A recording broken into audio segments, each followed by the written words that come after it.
nama lo me ma da lo me ma o lo me ma da lo me ma lo mo ye me na me we lo ne mi mo ba de bo do ta lo ne ma ba de bo do ta lo ne ma ba de bo do e kuna me lo ewa hana ewa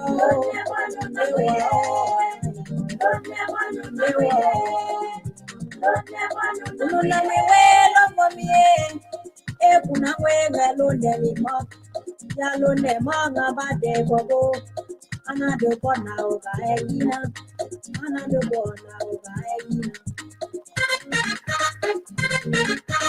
ewa ana ewa londe wano na moye londe wano na moye londe wano na wela boga egina ye ne wela boga egina ye tono egana longega nyanga ana egana lomo garenye diga lomo ko ana ma diga lomo ko ana ele ngabe mwe ana ele ngabe mwe ya kuna lomo miwa ena wega londe mima ya londe ma ngawade ipobo ya londe ma ngawade ipobo ana elo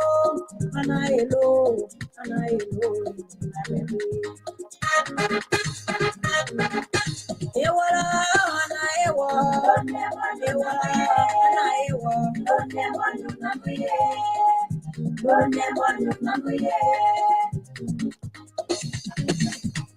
ana elo elawa yena we lomo miwa kuno na mwe londe mimoe ya dempanga bade ibobo ana kwetu mo ana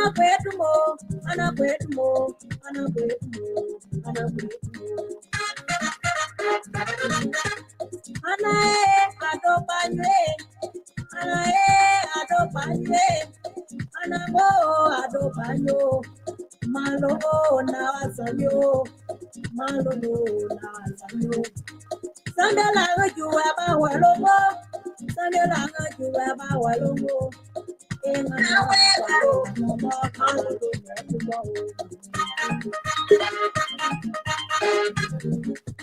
ewa ana ewa londe wanu na ye ewa londe wanu na ye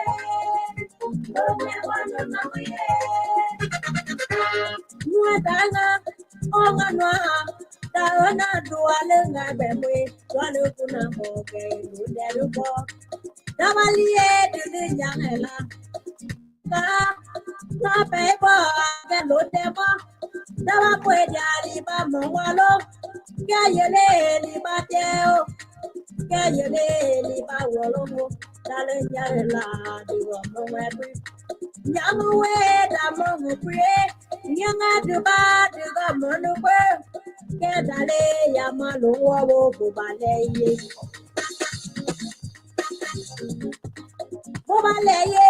bubaleye peraga yetebo bubaleye peraga yetebo yamrio ya yamo babale mema malo de bubaleye nga yamre pepe baleye nga yamre pepe baleye nga nuedanga delu molebo da denga badinga ma yangodia dedia ke ya balungwe ya no wo baleye nga ya no wo baleye nga peraga yetebo ewa ana ewa londe wanu na ye ewa ana ewa londe wanu na ye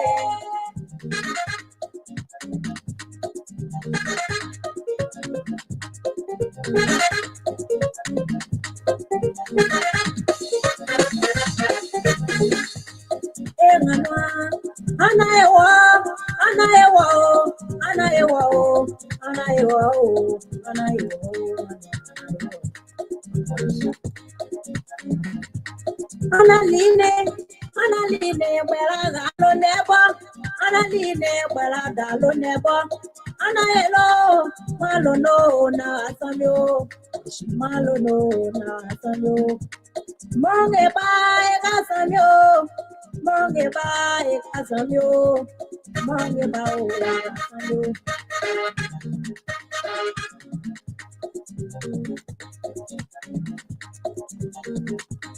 Wanga nyewi nganwa, wanga nyewi nganwa.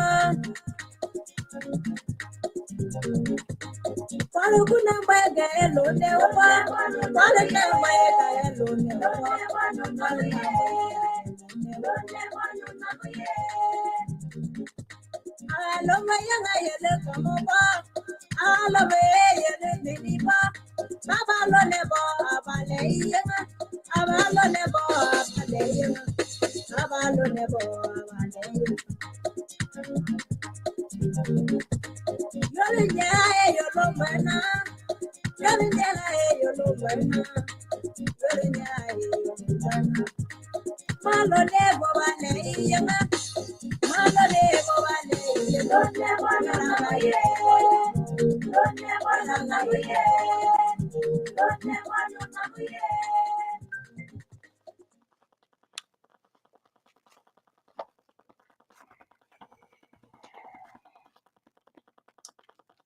Okay, good evening.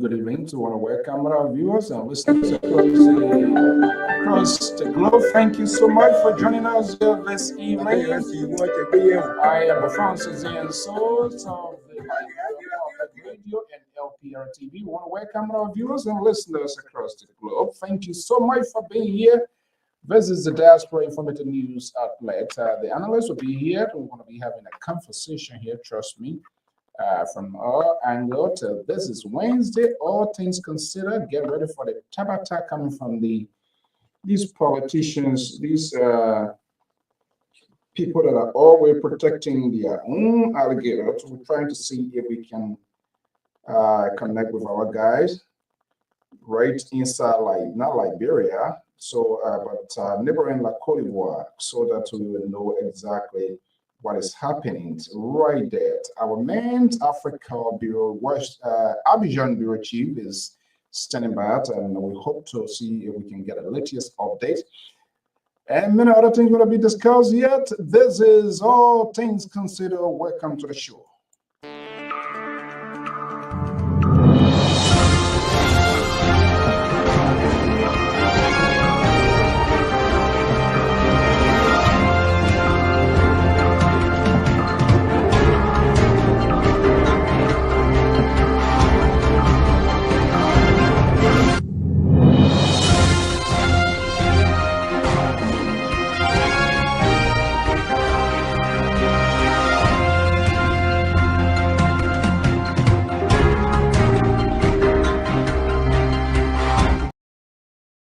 Thank you so much, and good to have you here. Let's remove this here and see what happens. I want to welcome our viewers and listeners across the globe.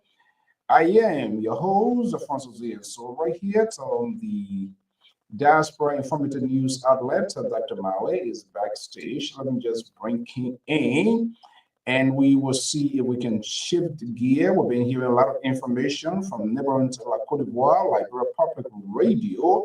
Abidjan Chief is based in neighboring La Cote d'Ivoire. We intend to hear what is going on there, what is the latest, fully accredited, and let's see here if we can connect with him this early morning hour to see what we can get, what is the latest out there. And I saw he pick up. Let me bring it back to Mallet, to the rest of the analysts. The link is on, is All Things Considered. Dr. Mali, I'm going to be coming to you, but we want to go to Abidjan, to neighboring La Cote d'Ivoire. There were a lot of news filtering in from Ivory Coast, coup, assassination, to whatever it is, but we like to verify and authenticate you. We do not just rush to break it. So right on the line, this morning hour from neighboring Abidjan is LPR.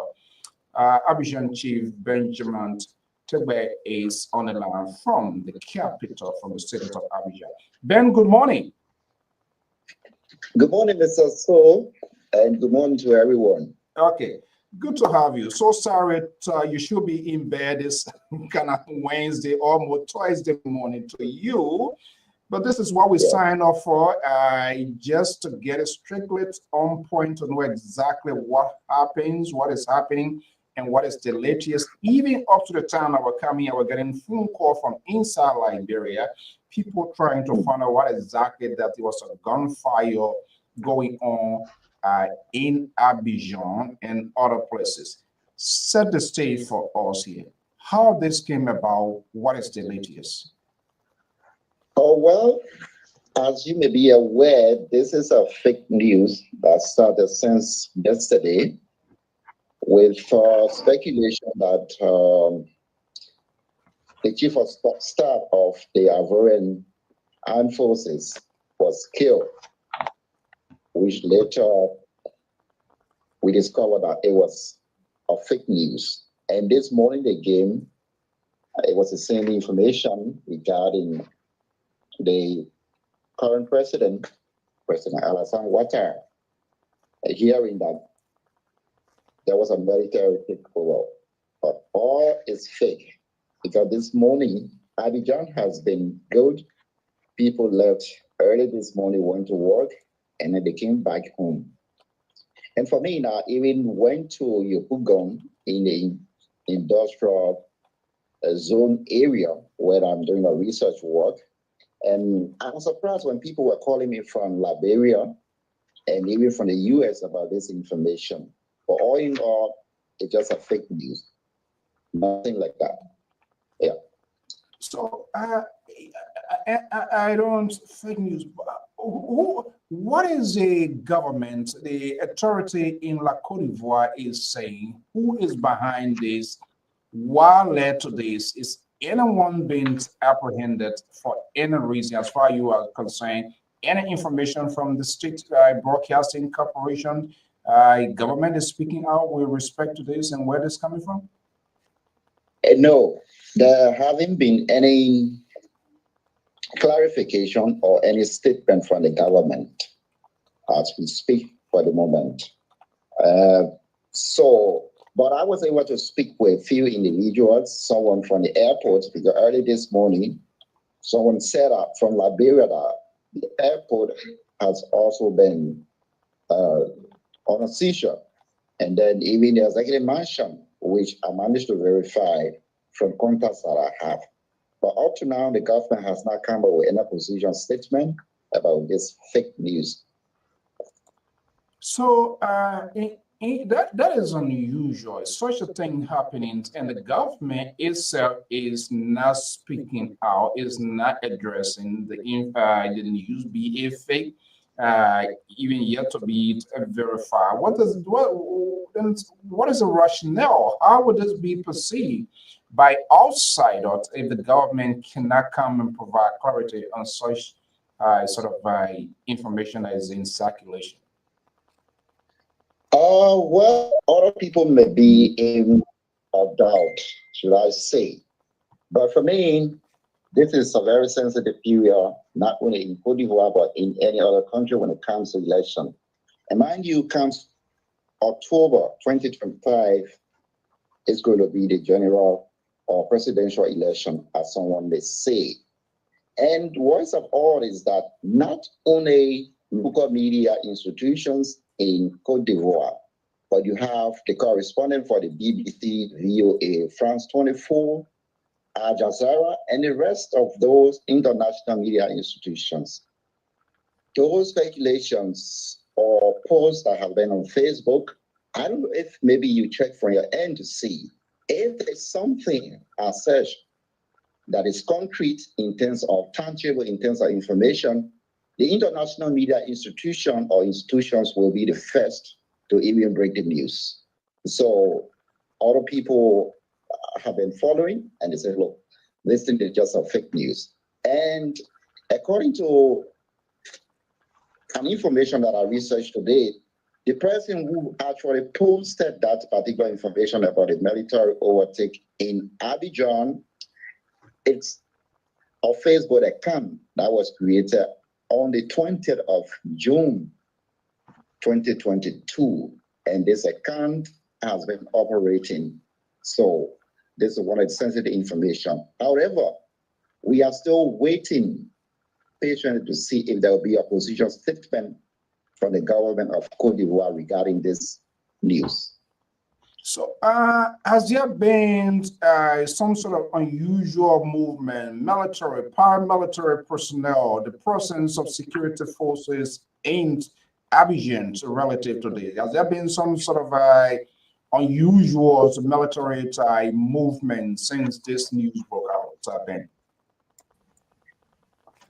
This evening by 6 p.m., I left from my house and I walked towards the campus of the university. There was no unusual security patrols, as someone would say. No, nothing as such. Some sort of critical thinker outside of the bear wheel may also be thinking that, wait a minute, is there some sort of thing being orchestrated by government ahead of this election, probably to abort and to somehow to muddy the water for the electoral process? Is that sort of conversation taking place as far as you are concerned, you're hearing? Not for the moment, but I will personally try to reach out to opposition members about this particular news that has been speculating, to hear their views. Talking about opposition, has any opposition party or leader in any formation inside, outside of Abidjan's address this situation as far as you are concerned? Any news outlet, local news reporting anything? No, there's no report for any local media institution about this situation. What are you What are you hearing outside of Abidjan as well? Well, outside Abidjan, there is no concrete or sensitive information. What's been following is just more like during the 2010 and 11 crisis, videos that have been posted are just videos from those violence that took place in 2010 and 11, because I've been able to verify some of the videos and some of the pictures. Yes. Are there any statement or anything with the possibility of the government to crack down or to sort of muscle social media feel with respect to what is happening? We all know election is ahead and we see all of these things coming out. Do you see that coming in anytime? Probably that may be done. But in articles, the social media, which is Facebook, they didn't really take over the entire internet as been seen maybe from Liberia, from Nigeria, and the rest of the countries. No. Articles is what like bit restrained. I didn't really see posts regarding this military takeover from Cote d'Ivoire. Maybe there may be one or two. Of outside neighboring countries, these were people posting videos, pictures, and making comments. Is it sort of regulation from the government for one to suggest or guess could lead to this why there's the proliferations of Facebook or people on the social media? Is government have some sort of regulation in place? Sure, there is, or there are regulations, because Cote d'Ivoire have a well-structured communication system in terms of handling information. So there is.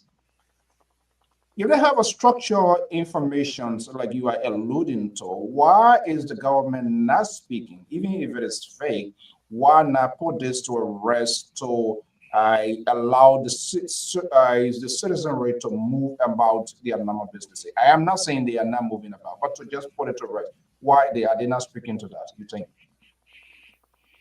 They haven't spoken, but we going to find out tomorrow as journalists, use our ways and means to find out why there haven't been any position statement from the government. Although people are going to work or going to do their normal businesses.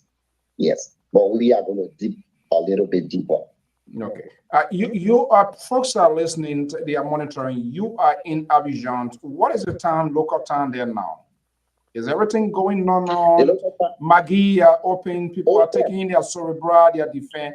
I was there. The Liberal is looking at me. He doesn't know oh what I'm talking about. He doesn't know what they call defense. He doesn't know what they call Cerebra. So when we're talking about, we are talking about Abidjan. That's our home. Come on, Liberal. yeah. So he doesn't know what I'm talking about. Yeah, go ahead quickly. It's actually 12:48 a.m. in Abidjan, Hmm. and some people are still out. There is no very intimidation, let me say, because this evening, normally in those various communities, if there's anything as such, you will see a very huge number of security forces or joint security force trying to patrol all over in those communities. But nothing as such, not at all this evening. Okay, what I know it is extremely late. Management want to do everything possible we can. We always like to go across the borderline, not just all over Liberia. And hopefully, with the board chair here, and they will provide the resources is need. With you being our Africa Abidjan Bureau Chief, election is pending. That election needs to be covered and fully covered, comprehensive, making use fair Yes. balance. Now the board chair Benny here down now, and I know when it comes to money Benny, he can act when I put in that. So he hearing me loud and clear. So we're going to be sending our budget for the electoral coverage of Ivory Coast comes October. Ben, thank you so much. I know it's very late, but it's important that we set the stage and bring this thing. What a memory I went for. You can't talk about money Benny. You know you can pay when it comes to money Benny. You can pay the money. So why you? Well, money can no boat here, but he's a good guy. Sometimes he just when you better with tabata, then he must say can cry. Okay, Ben, thank you so much. Is there any other thing that what is the atmosphere with respect to the electoral process? The campaign officially or not yet? No, not yet, because the election is scheduled for about the end of October 2025. Hmm. Yes. Okay. All right. Well, thank you. Is there any final word you want to leave with us before we take leave of you? Or no, it's extremely late on your end. Well, let me just use the opportunity to say many thanks to LPR for giving me this opportunity to be a part of this team. And I'm going to do my best in whatever way I can so that we all will move forward. Thank you. Yeah. And thank you so much for all these years of services. And you've been rendering, getting information from La Cote d'Ivoire, neighboring Ghana, and all of that's making the work very effective. And it was just true you because when people were calling me this morning, I was like, okay. And I saw my HER, he said, hey, myself, this is strange. I'm just hearing all of this. This is not true. So, I mean, that's how you verify information. You don't just hear it because I was getting some crazy images. Oh, they gone down the chief of staff, who in Abidjan, people. That's how it's news circulate because people get it. They find another station with our manager, they throw it to them and they just distribute it. Well, anyway, thank you for putting it into context for us. We now know what is happening. Please keep us updated if there's anything unusual with holding that. That's not what we want to see. We want to see the peaceful process, electoral process taking place in Netherlands, like Cote d'Ivoire. Thank you so much. You're welcome and have a great night. Thank you so much.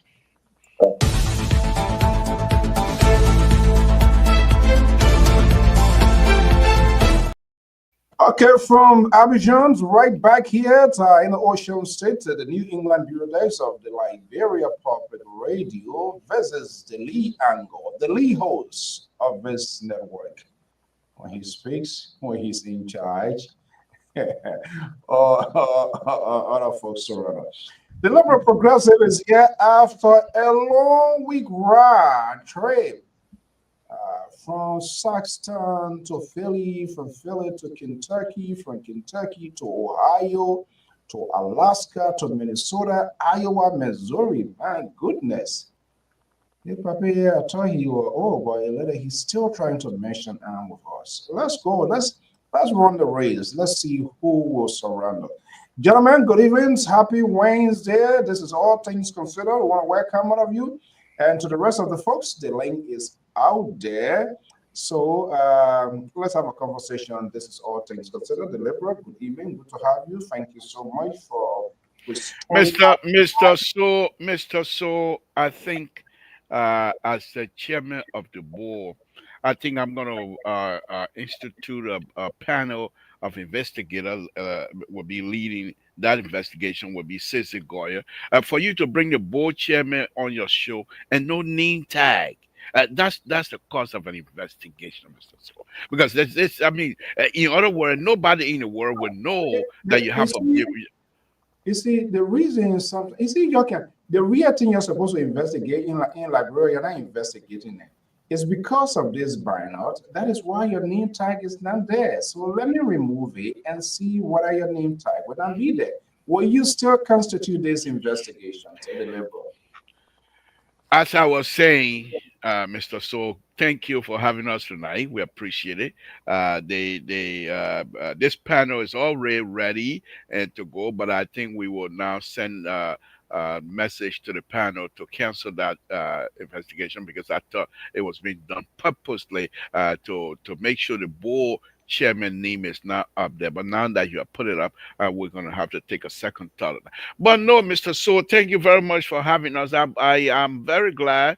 But then again, on a very, very serious note, on your leadership, this institution is going everywhere.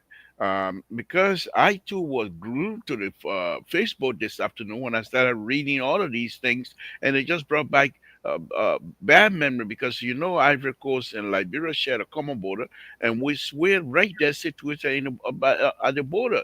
And in fact, we have relatives who are moving up in the ladder of power in Ivory Coast. And so when these things happen, they affect all of them, and they also affect us because we are connected. These are our cousins in the Ivory Coast.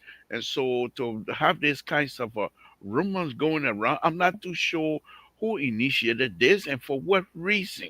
Is it because they feel that this president is seeking third term and perhaps the constitution was violated or whatever? But if that's the case, why can't they go to court? Why will you try to bring in such a degrading situation So what to are they going demote? to court for? What are they going? You see, this is what you were talking, and at the end Mr. of the day, So, you were sound so when you let ridiculous. the What are they going to court for if now? the constitution is violated by the current president, if the constitution say you have two terms and now perhaps he have changed the constitution, I don't know for sure, but now he's going for the third term. And then if Ivorian opposition feel that he has violated the constitution, they go to court, but not to spare rumors that are not true, demoralizing the voters themselves, bringing in all kinds of chaotic situations in the Ivory Coast. These are people that supply Liberia with lights. And that was my main concern when I started reading that, oh my goodness, our light going to be cut off. Our source of lighting is going to be cut off. I Oh, hope they're this, going to cut the rescue line. I see where you're going. Okay, Mr. So, will you please stop that? Let's get a show started. Let's get a show started. Terry, the Reverend, is in the house. The political Reverend of LPR is here with his patron, his political godfather, quote unquote, whatever, liberal progressive, of course, Dr. Malaysia. Gentlemen, good evening. Happy Wednesday. Everybody looks good. Everybody looks sharp as usual. This is All Things Considered. Of course, you're going to talk your own tabata, but I do have interest with respect to this news that surfaced in Ivory Coast. You listen to our Abidjan chief. I was just talking as far as they are concerned, it's fake.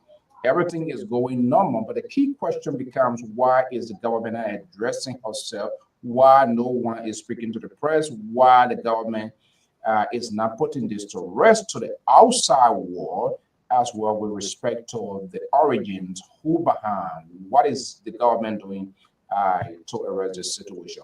Let's do a little bit quick spin because you say we gotta be our house, our neighbor's keeper, right? The rescue chief said he's concerned because if anything kind of goes wrong, the rescue light, the rescue squadron will be caught up, and then things will not go the way it should go. So that his fear. But we all know Cote d'Ivoire too is a strength when it comes to the economy of Liberia, the trading system, and all of that. That's very. We don't want to see that happen because it will be a chaotic situation. Gentlemen, let's have a conversation here. Liberal, you are pretty started. Why are they not speaking up? Well, I think, and this is purely speculation on my part, which I'm very good at. I'm the best at that, and I will not hesitate. Somebody, please mute yourself. The liberal is speaking. I don't need to hear myself. Please, the liberal is on the floor here tonight, and a very serious business, Mister. So, as I'm saying, speculation is my way, and then I'm very good at that. But let me just say this here. I believe perhaps the government is not making any kinds of comment because they don't want to give footing or some sort of a legs or diabolical whatever the condition they find themselves unable to do good, but yet to disturb the citizen of Ivory Coast, it is unacceptable. And the government feel, I believe, that they don't want to issue any press statement or say anything that would then give credence to this some sort of a nonsense, I would call it, Mr. Soul. Very strange word coming from out of the liberal. Let me go to Dr. Mali. We want to welcome the vice president of the Grand Unit Association, who was recently elected for 3 years. Man, power is not easy. President Isaac Minangwe. So good to have you here this evening. Dr. Mali, let me just go to you. Is that normal, whether it is fake, whether it is not real, whether it's a creation, someone sitting behind backyard, people should not even pay attention. But I claim the attention of the outside world, and we all are scrambling to see where this is coming from. Shouldn't the government speak to it? Hello, are you hearing me? Yeah, loud and Okay. clear. Well, I think Ouattara should understand the magnitude of communication, and it is obvious that whenever something happens, especially within the African cycle involving government, and such a information is quite sensitive, especially information that is linked to overthrowing a government, alleged overthrowing a government is a very sensitive information. So I think it behooves on Ouattara and the rest of his cabinet minister, especially the information minister, to come up to debunk this information because it doesn't go where I know when information spark in Africa, especially around election time, and there's no clarification. People tend to believe these rumors. You see, people tend to believe it to be true, and other people tend to give other version to it. So I think it would just be good enough for the government to take one step forward to make some clarification on this rumor that is circulating. It's not a good rumor, you see, that is circulating. And probably failure on the part of the government, especially the minister or the press secretary, to address the situation, or the president addressing the nation, people will tend to believe this rumor almost everywhere, including neighboring country. So I think it would be timely and in their best interest if they can if they can really clear the air. But if the argument is that clearing the air means that they will be validating this information, I rather don't see it that way, because it's better to clear the air than to just remain quiet. Okay. Because many times back home, we have concluded that His Excellency had not been able to address certain issue, and sometimes we conclude that, oh yes, he has validated it. You see, so I'm just giving that instance. So it'd be good for them if they can take that bold step. When I can take that bold step, let me bring in senior analyst Terry Collins from Minneapolis, Minnesota, in this forum tonight. Terry, good to have you here. Let's switch gear. Let's leave Liberia a little bit. Let's leave because the Liberia is panicking if there's anything the rescue light will go off, and I'm quite sure you two are also worried. Reading the scripture now, praying in on Mount Zion to make sure that something, but that is very unusual. shouldn't the government speak to it? It's not just only just for the people of Cote d'Ivoire, but to the outside world. And additionally, is to assure the citizens that, hey, do not panic. We are in charge. This is not real. This is not authentic. Someone is trying to cause trouble, but the government is on their line. The government is doing everything. But to just be quiet like that, that's very unusual.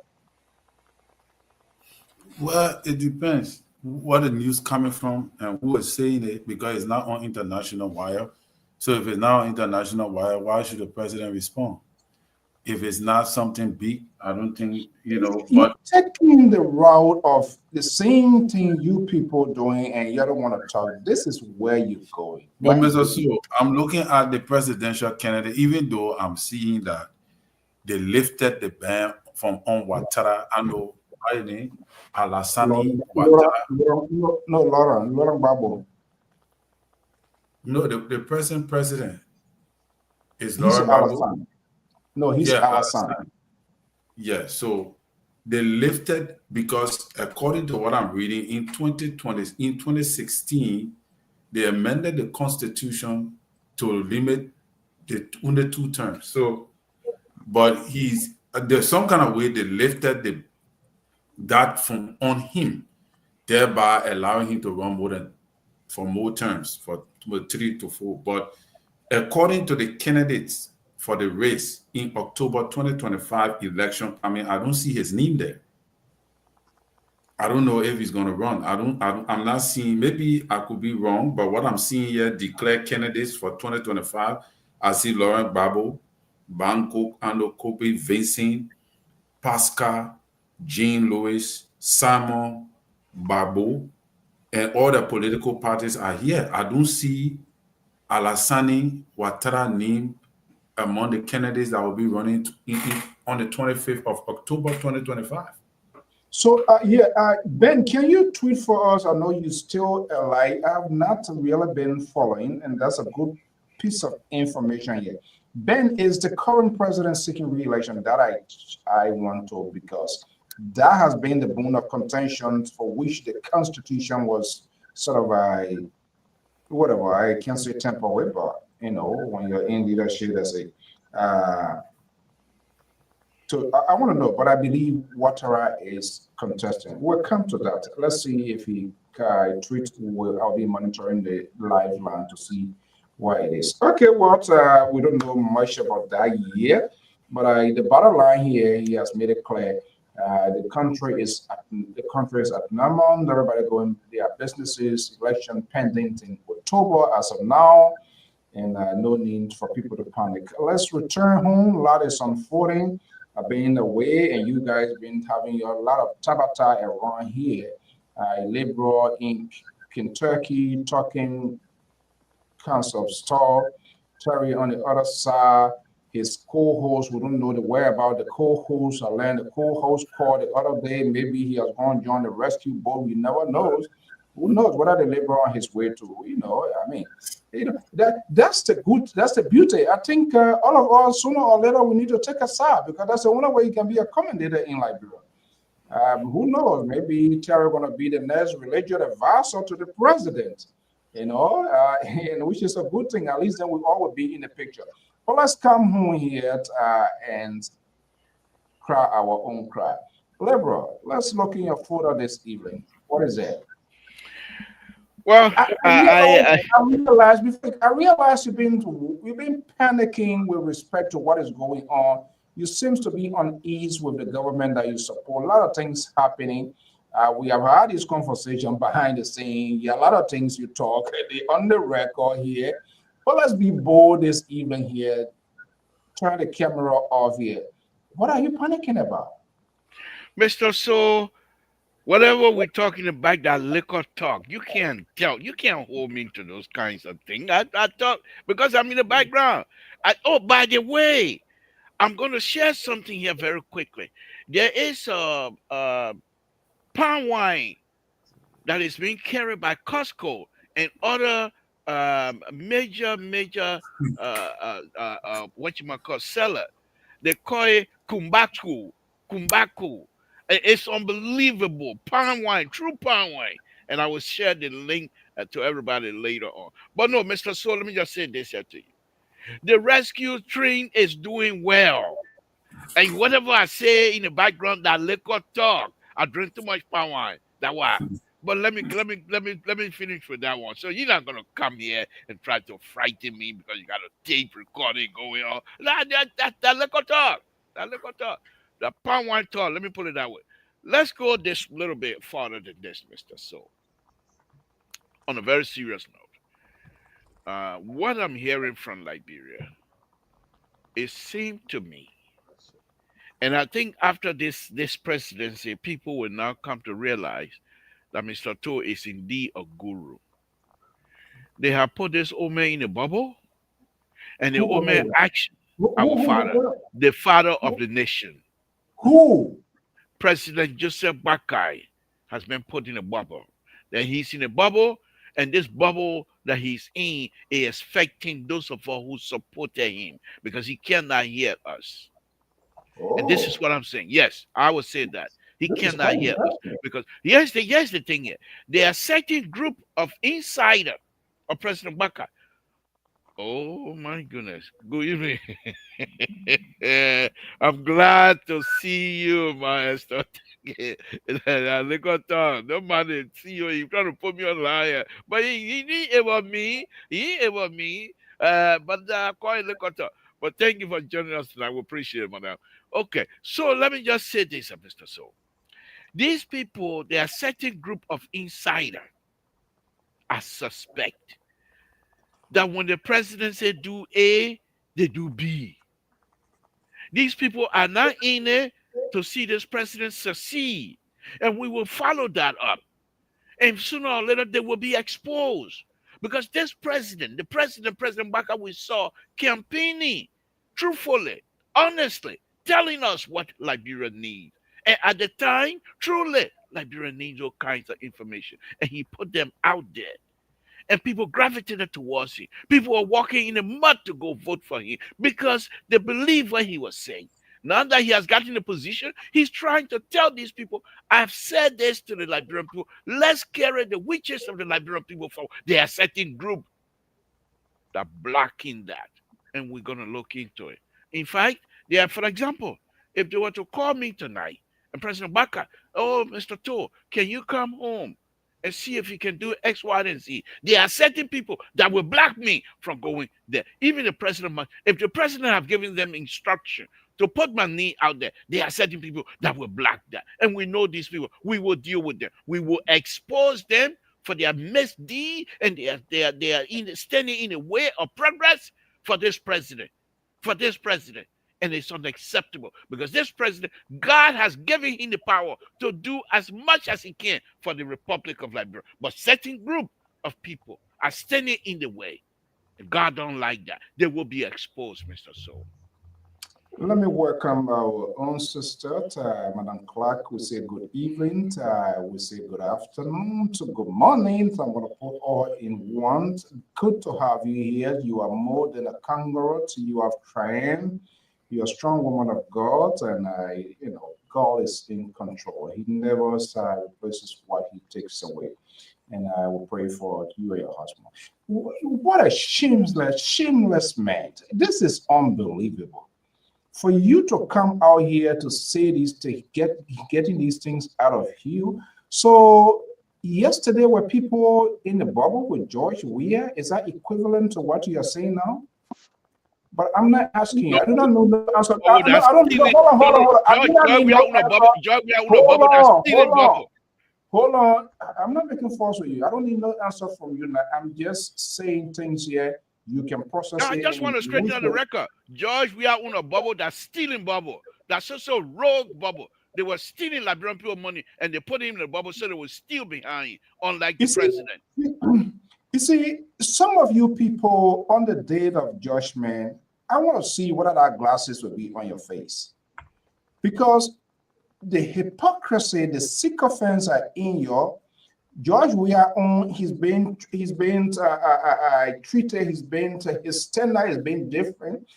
Every day, not Every day we come on, every other day, some stealing, some corruption, endless investigation. You telling us here, Ome pour in it. Ome, they pour Ome in the bubble. Someone who was born in government, who stays in government, who is called government.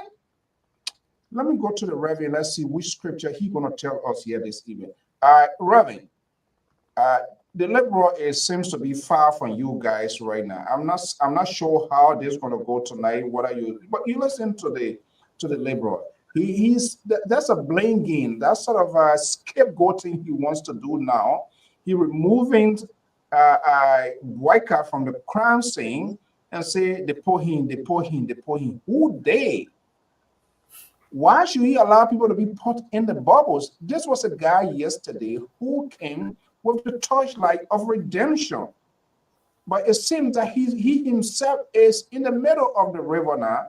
And all we hear in that investigation, every other time, some sort of, it's crazy. Now the liberal is finding a suitable excuse that they put him. So it means all that is happening is in isolation. And if that is in isolation, then what makes him the leader? Is he on top of the game? Mr. So sometimes even the rescuer need to be rescued. Oh my God! Even when we apply here today. Okay. You see, now what you learn about the Reverend? The Reverend sometimes the scripture can be talking and then he can be. Let's see. The rescue needs to be rescued. Yeah, sometimes the rescuer needs rescue. But I think the president is on top of the game.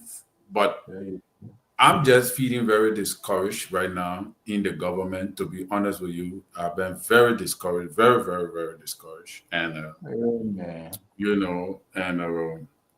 I'm thinking how to repair. How we're gonna repair? Maybe we're setting it up for another person to win, or they could win the election because they have some strategies and they have trickeries. They could develop all kind of strategy because Unity Party is smart. They know what to do to create something, like what happened this gone time in the House. My regret comes at the wake of what I've been hearing concerning the amount of money spent to get this Richard Kuhn guy speakership. And my regret extends also when the president called for these people to go sit to the executive mansion. I don't know for what, but the people were not given a chance to express themselves. They were not given a chance to express themselves. It seems like the soul and the wound is still deepening, and there is no clearer way out. Because what I saw there was I saw the Richard Kuhn, I saw the president sitting down, he's not talking much, Jeremiah Kuhn talking. So what I really saw in my clear picture was the three masterminds behind the impasse. Who are those? Well, I saw because Jeremiah Kuhn is sitting. The JMB sitting, then I think Richard Kuhn of Tomofala. I think Tomofala also on the other side. So I just saw the three people that maximize the whole saga, the whole impasse. That's what we're looking at. Okay, hold on one second. Hold on one second. I won't go to Dr. Mali, but I just want to get it strictly clear. The three Judas, the Pape, right? Richard Kuhn, and who else? Jeremiah Kuhn. Oh, big board number one, big board number two, and then the number three man. Okay. Because that was what I was looking. I was looking at, because the thing was it was looking too clear to me that I felt very, very, because you call the people. What you call the people for? What you really call them for? What you really call them for and put them on television? When they couldn't even express themselves, when they couldn't even give them some of their grievances, they couldn't even say anything much. You just talk hurriedly and move on. Even when they went to what his name, or when they went to Musa Belete did not even finish his statement, and all of that. So I don't know if we have a way forward, if we're going to be making progress. I really don't understand that. But that, to me, that doesn't mean that I'm leaving the rescue mission, but this is just my regret, and this is just my disappointment. He who rides the back of the alligator goes into the belly of the alligator. So whether you leave or not, you can die with the alligator. That is okay. Let me bring in Dr. But anyway, Dr. sorry, I didn't speak to the panel, Dr. Mali. Sorry, when I came on, and the liberal himself, Rescue One, and you yourself, Mr. So, the examiner work. Yeah, we examine your.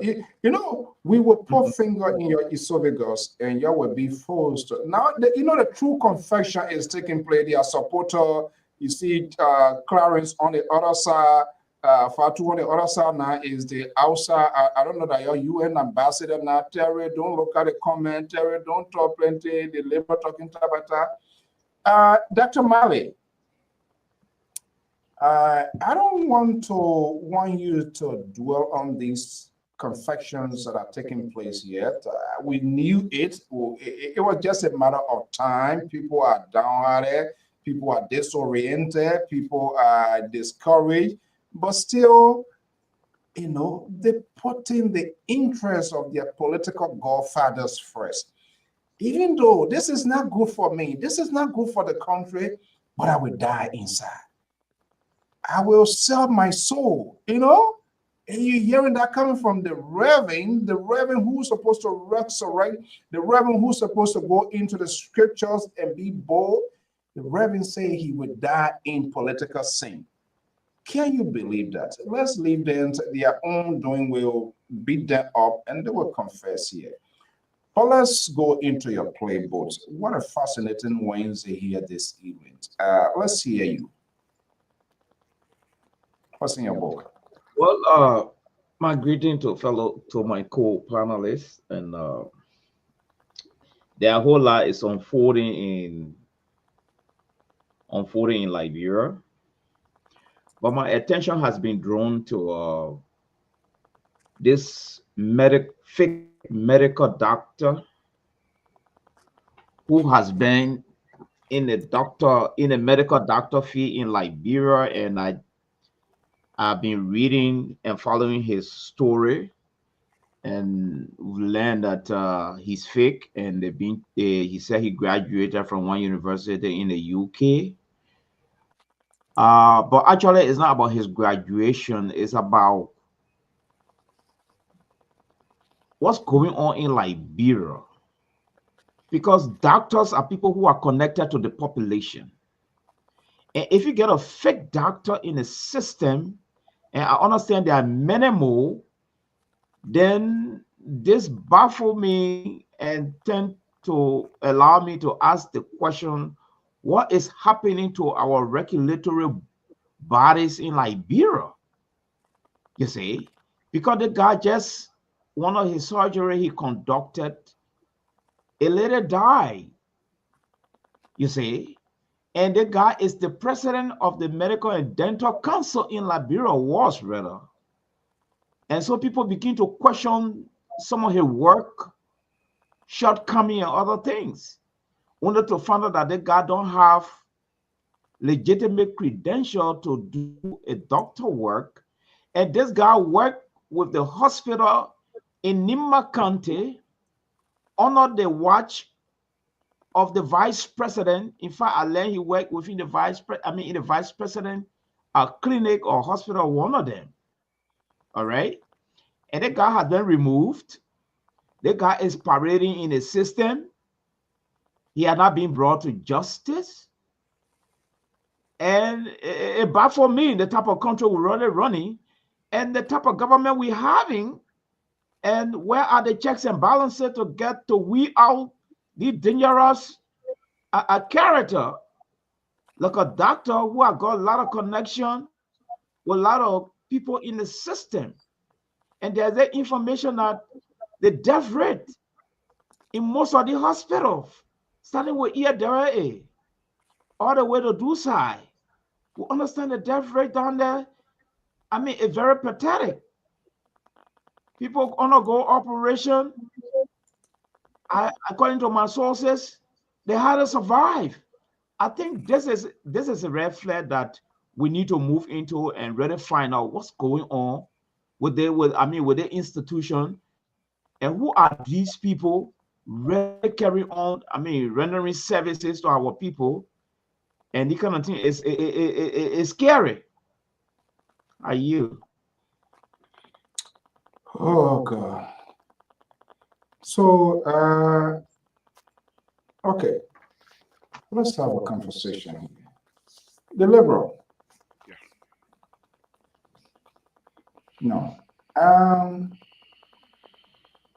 Your president, something you and your man try to maybe purposely ignore. So let me just insert that into this conversation this evening. I believe it was with his cabinet. Yeah, I don't see the essence of these sort of cabinet meeting, lawmakers going to the president, telling him thank you. It's just all about, we're going to give you big money. He gave us big money. He doesn't even know some of the lawmakers. It's just unbelievable. And he's saying what? People are, what was the president saying? Every other time we come here, this president speaks to the nation, and then we come here to re-say, this is what the president meant, this is what the president meant. How long will we continue to cling behind this old man? How long? I mean, from onset, we kept having this clear. No, this is what the president said. He went to Lofa. He said, take the money and bless the people before the election. If I don't win, this will happen. We said, no, he didn't mean that way. This is what he meant. What is going on here? The handlers or himself or the old man is not listening. Mr. So, what I have to tell you is that you and the rest of your group have 10 years to deal with us. We're going to go to first 6, which we did 2 of it now, and we're coming with another 6 plus the 4. We got 10 more years to go. Mr. So, I just said this to you. Liberia and Liberians should be very thankful to this president. He helped not only to rescue us, but that he's also doing whatever it takes to make sure that some of these infrastructure issues we have in Liberia are now being resolved. Go on Facebook and you will see different road connectivity that is happening all over the country. I don't agree with some of them from an engineering standpoint. Some of them are very weak. However, many Liberians are very happy with it. Now, I can say this to you. There are those within this government, I believe, that are there to enrich themselves. And that's one of the reasons why you're having so many investigations. Because this president is not about to throw anybody in jail without the due process, which is prescribed by the Constitutional Republic of Liberia. And the fact that this president has had so many years of experience in government, he is doing all he can to make sure that things are done legally. Now, is it fast enough for me? No. I would take the high line on this. That let the people be in jail while they're coming from jail to court and not the other way around. But this president believes in due process. And let me say this here to you, Mr. So. While we're on here tonight speaking, many millions of Liberians will get up tomorrow morning safe. Your country is safe. You can leave from here and go to Liberia safety. Nothing will happen to you unless you violate the law. These are the kinds of stuff that this president has continued to improve on and making sure things are happening. Now, am I happy that things the way because some of the things that the president was saying to us. Am I happy that these things are coming to fruition? No, they are not. But I'm on the other hand, I'm ready to give this president a little latitude. And I'm saying to you, Mr. So, to many of you Liberians that are listening to me tonight, this president will deliver. We are not like the other folks that told you we have surplus when we didn't have surplus. That told you we're going to do a map out, and the map out and it was in our own pocket. The only map out we did was to map out the Liberian people pocket. Mr. So, this president and this government will continue to show, to expose those who are in a way of taking people money, the Liberian people money. They will be exposed. Investigation is going on. And the investigation will show you that these people illegally took money of the Liberian people. So I'm not worried. I'm not at ease. I'm a little bit on ease, to be honest with you, because the slow pace. But that's who this president is. He does not rush into speaking. He does not rush into making decisions. He make a decision, sound decision that we all are going to be proud of. So, Mr. So, please, I say to you and many other Liberians, my fellow citizens, the rescue team is on course. There are those elements of the rescue team that continue to try to pull the wheels off of the train, but they are unable to do it because why? You have Engineer Samson too on board. Thank you very much. Are you speechless, Mr. So? You can't say anything? Let me hear from you. Give it to me. Are you speechless? Oh, drink some water. Drink some water. You come bring me on your show, and you expect me to come and listen to your conservative tabata? I don't know what this coming from. You expect me to come and roll it with punches? No, unacceptable. Drink some water. I'm here tonight. In fact, I will tell you this. Follow Nabe. The ANC turn to MCC, turn to CDC. We don't know what position you're on, but he will Musa ability. Go with Musa ability and bring it on. You know, this is sad. I'm wondering whether after this program, if you can go and listen to replay and listen to your own voice and whether you go to bed. Terry, let me just. I do, and I always enjoy myself.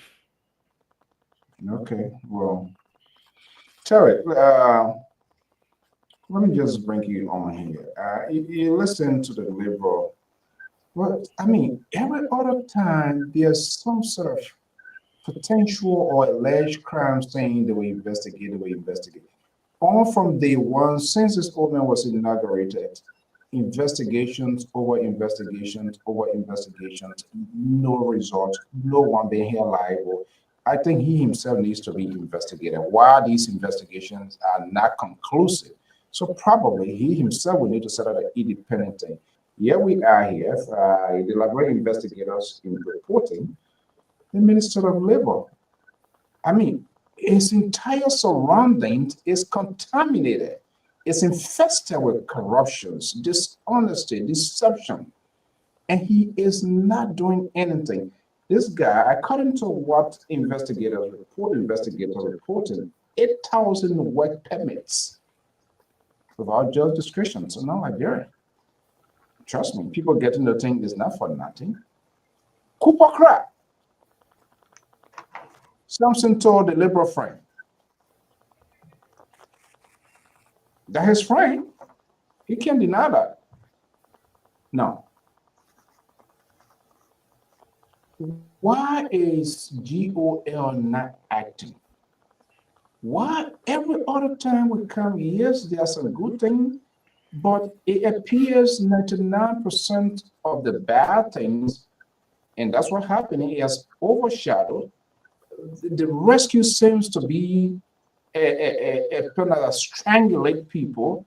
He comes out, he makes careless statement, loose statement, craft his thought to get out there to speak to the Liberian people and just come and say it. And then when we go talk, you guys come out, and then the labor people, you try to labor out my group. I don't know what kind of group. I don't have no group. You get your group. You get Rescue 1, you get Rescue 2, you get group. I don't have no group. And you come to try to put the core around us who try to speak objectively to look at the issues and the challenges facing the country. Now, when will you guys try to be honest with us, Jerry? Mr. So the problem with this government is the government have failed to address one of her cardinal, campaign message, and that was the fight against corruption.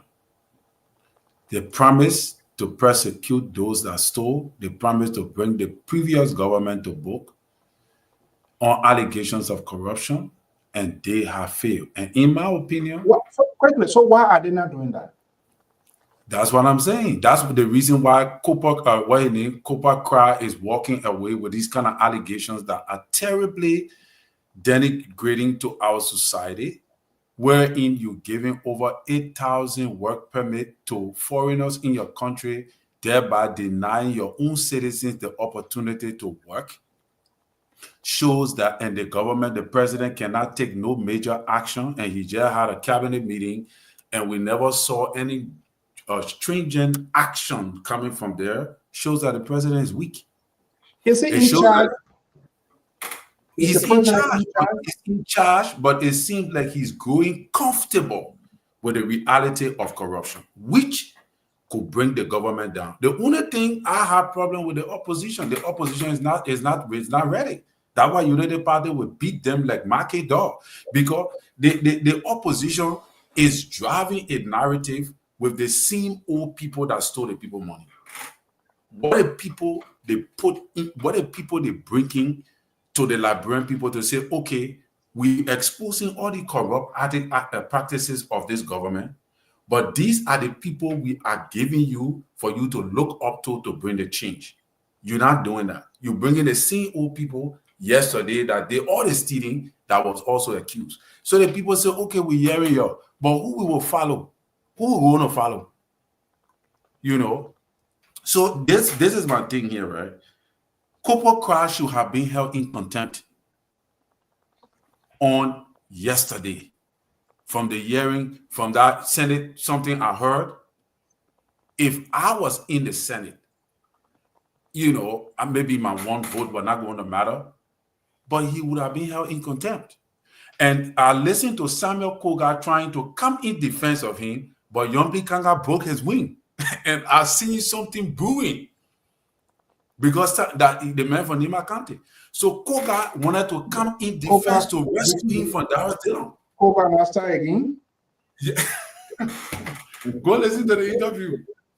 Koga came in defense. He started quoting law and all kind of things that the Constitution say a man cannot be held liable unless he go to the court of law and things. So Yombi Kanga said, but my man, you late. You just coming.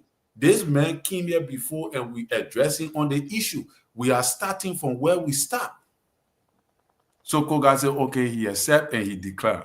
But what I'm saying is that the corruption that is now spreading like a wildfire, and Labor said it before, that because the president is put in the bubble, he's now getting comfortable to the fight against corruption.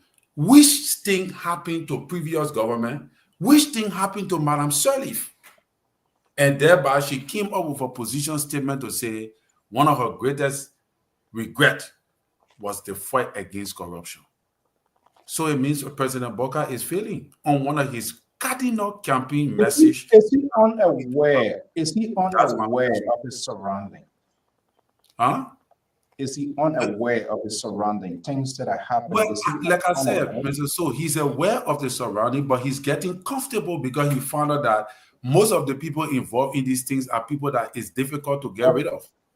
Okay, so when people are getting comfortable, apparently they themselves either doing the same thing, because you can't, kind of make noise or something you yourself doing. So is it fair to say that maybe he himself potentially is involved or is a beneficiary on some of these things that are happening? Well, And maybe it's one a other guess. guess, I It's won't go a to guess maybe anybody can guess that, but for me, from No, what I I want see, you to guess. yeah, that's why I think he's getting comfortable. I don't think that is corrupt or he ain't the cookie jar, blah blah blah. But I think he's getting comfortable with the reality of corruption because he's feeling, to me, he's thinking that it's difficult to fight this.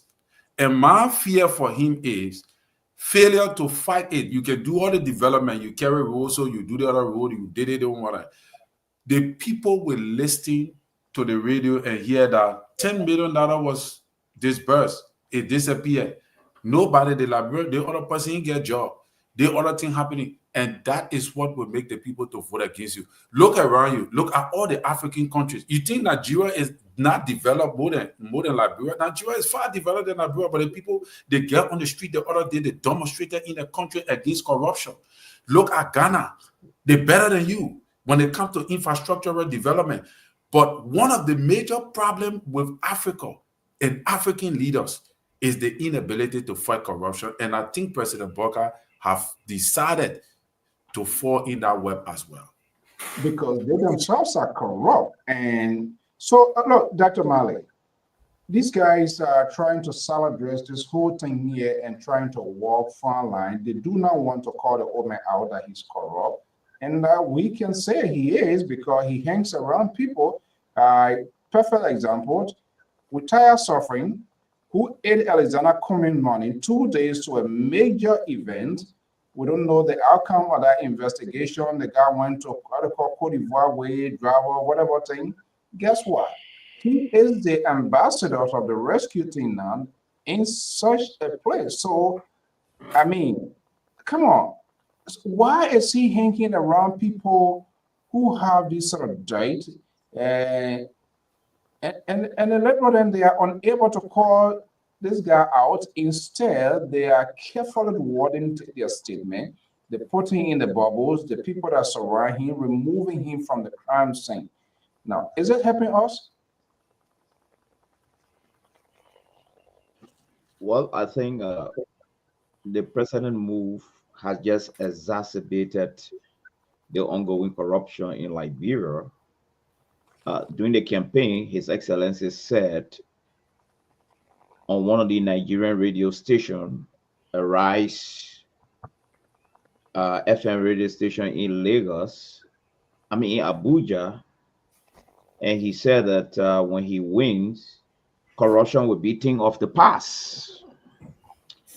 Well, the issue of corruption is not an event any longer. It's a process now. But let us retrogress a bit. His Excellency worked in a corrupt system for 40 years. 12 of the 40 years was spent in high-level position as a vice president.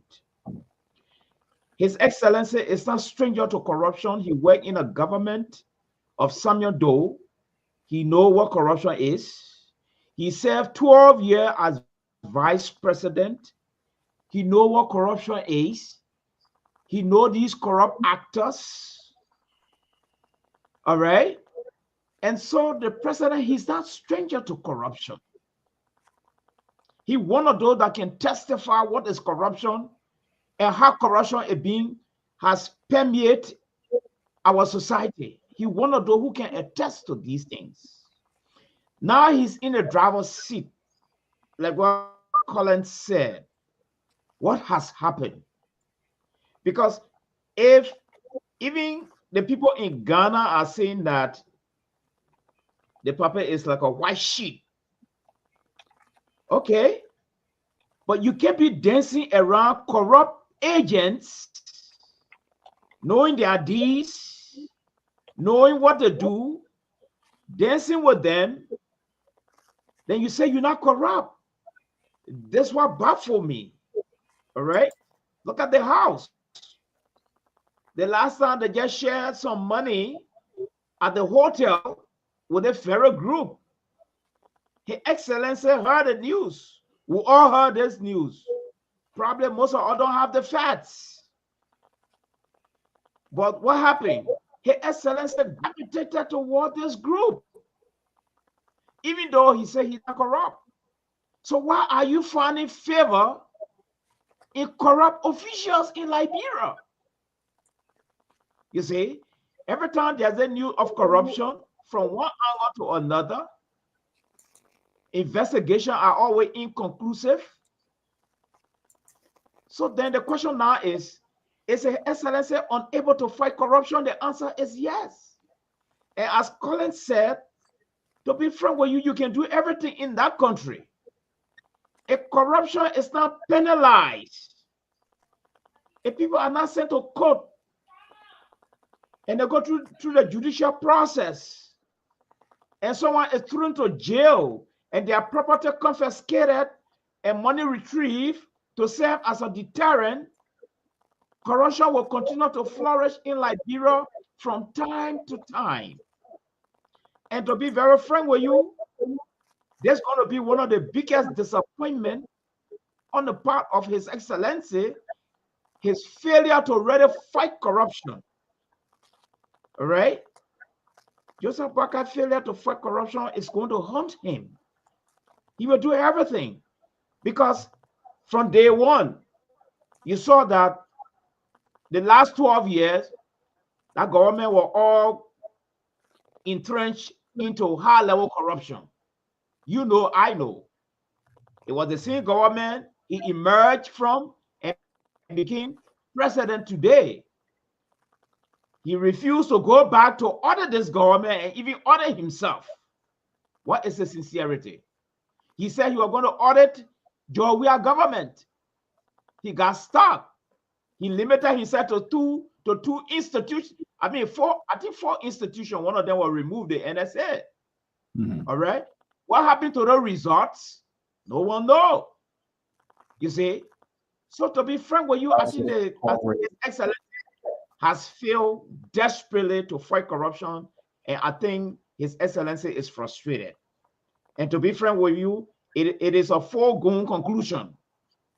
He's not going to do anything about it, and that case is closed, and corruption is just going to remain in Liberia up to the time he's going to step down. It's a fair as we're about to warm up. Folks, the number is out there to participate. Let's hear your side of the story. You have the right to agree or disagree with it. And let me just throw this market range out there, and maybe the Liberal and his ally this evening. You see the betting, they can't even look in the eyes of the camera. They are so embarrassed tonight. They can't look in the eyes of the camera. They are so embarrassed tonight. Now, so Liberal and Terry, let me ask you. So the notion, this sort of thing your old man threw out there. Okay, I was a vice president, Mr. Parable, because every time he speaks in parable, and that's the danger of people who speaks in parable because they do not want to know exactly what they are doing. So they leave you hanging to you speculate, you wonder, to leave you in a gap, to dash you in the wilderness, and you find your way, either the wild geese or something wanting to eat you. So this president has been saying from time to time he was parked in a garage. We don't know. He has not told us what sort of garage it is. And like decisions were made by Helen Johnson Sirleaf without his acquiescence, and he was going to do things differently. Here we are now. Okay, let's put aside yesterday. Let's undo yesterday. Let's forget about yesterday. He was not in charge. But he is in charge now. He is heading this boat. The boat that is parking, I don't know, River Says or Grand Bassa County or whatever, he is the chauffeur now. So why are we still having all of these things? People who yesterday were screaming, we will do this, we will do that. The George Lobo, then there, I don't know, he's the Elon Musk for Joseph Boakai government. You go to City Hall, he's there. You go to education, he's there. He good government, or whatever he's doing now. So how can he justify you are going to audit? They told us people took the people money. We're anxious. We want to know who took the money they were talking about. Nothing has been done. Nothing has So, been said. All of those people, hold on 1 second, you will have your day. All of these people, they lie, I don't know whether a Chinese lie now or Korean lie, cheer on executive. None of those people, they're not speaking to anything. They are not saying anything. Here we are. Deliver, you don't have a 2A. Don't act like your 2 is hurting you. Mr. So, I'm just listening to you. There's Yeah, nothing man. here. There's nothing here to hurt or anything. Let me just start with you this way. Yellow machine, a day. $25 million map out, not day. Roads, buy road medicine, not day. Rescue road, a day. Mr. So, I can go on and on.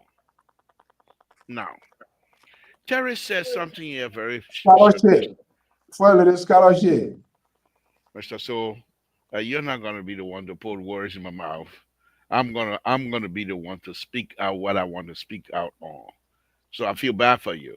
You come out here and speculate, and you come out here and accuse without no evidence whatsoever. But I don't want to deal with that because that would be giving you credence, so to credit to whatever tabata you're talking here tonight. And I'm not gonna go there. I'm just gonna be factual.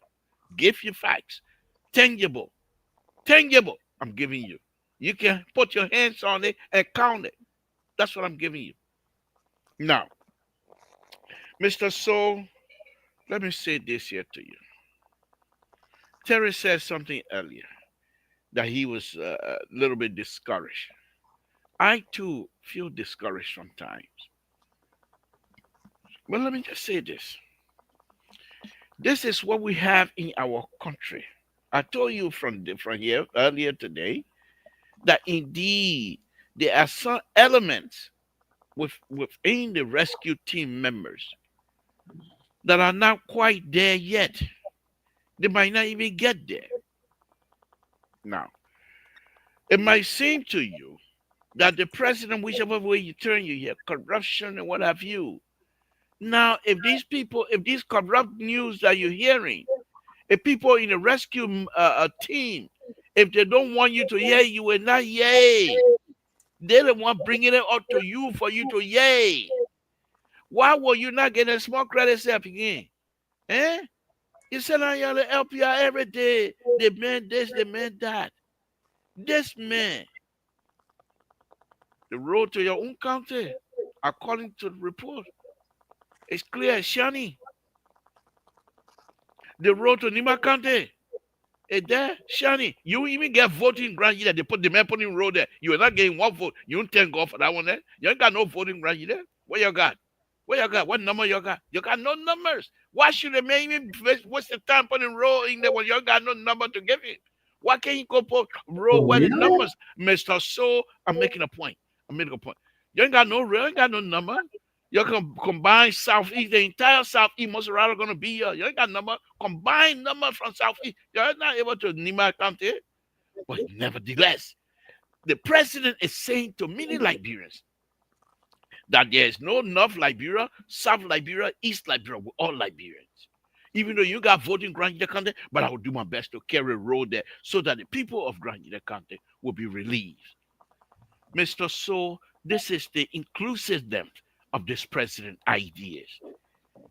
This president, let me go on to say again, I'm not happy with many of the things, but I am realistically saying to you that this president, on many occasions, has been put in the bubble, and he is unable to see what is happening.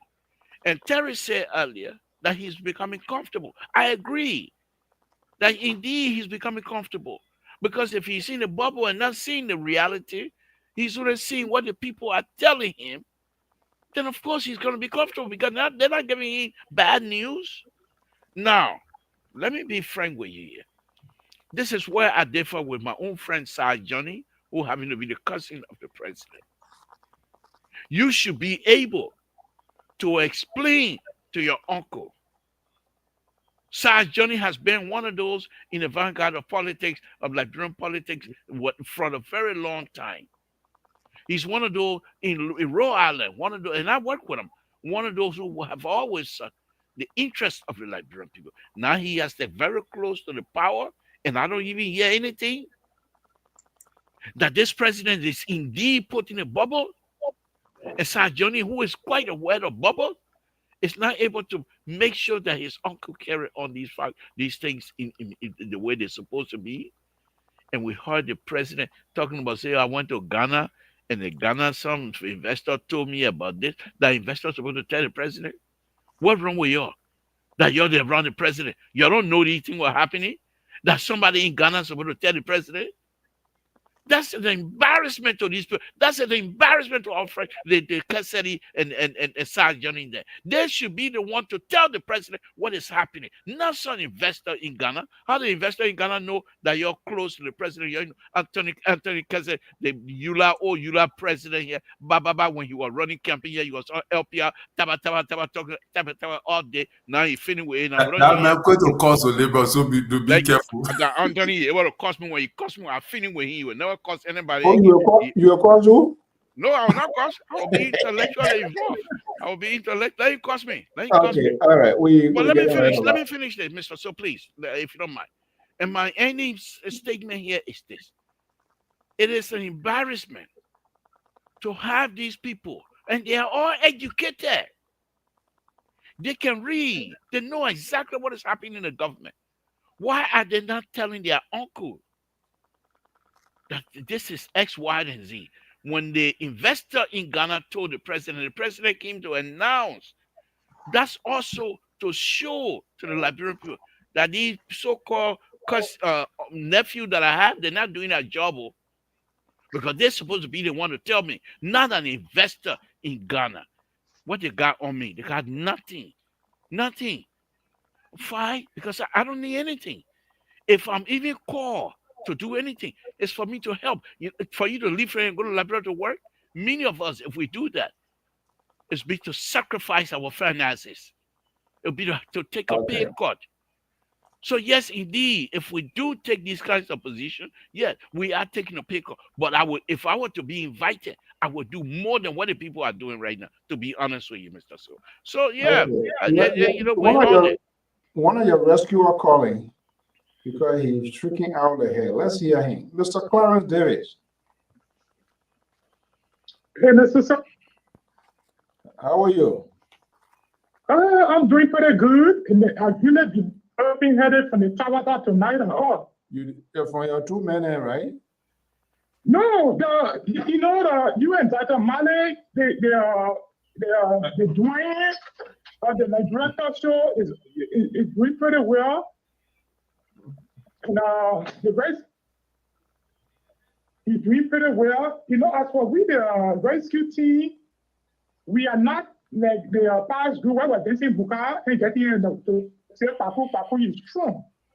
We say, because we want the agenda of the rescue to be met, so for our reason, the guests are ever will reflect it out. Being that even if we are discussing sometimes the father in the government or in the country, we should sometimes like how they are done. But I observe that even the CEO show, I've not seen one day that the CEO have one day point out that this thing is one of the good things that the government has done. But we'll always come out with the negativity and make the government to look ugly. With the situation that happening in the country, there are a lot of good things that are happening. Sometimes when we are not following sometimes the maker press briefing, listen to the maker press briefing, the QD, where the head of the civil servant, Jota, there are a lot of good things that are happening. And we are not bringing out even the nice air, in the country, the nice air in the hospital. You know, by the government, they were making $90. Now they are getting the necessary salary up to $180. And there's not an increasement in the employment of the government, especially the security, the agriculture, education, and the health. There are a lot of improvement, but we are not more than talking about it. If we continue to flare the negativity of the government, about many of them will not know whether good thing is happening in the country. Like today, when the team went to Bowman, the St. Paul River at the Bapolu and Bone County, there's a bridge that the government is building over that St. Paul River to connect Bapolu with Bone County. It's nobody talking about this thing. So if we know for that, we know that the government, the Liberal government, we know that there's corruption, they are mixing. But sometimes when we come to show, those sometimes make our country too, for people to know the happening in our country. This is one of the main reasons our culture now. I little try to promote the government too and say a lot of good things. That Mr. Tom, you will tell the bad thing that happen, and you will come up with a solution.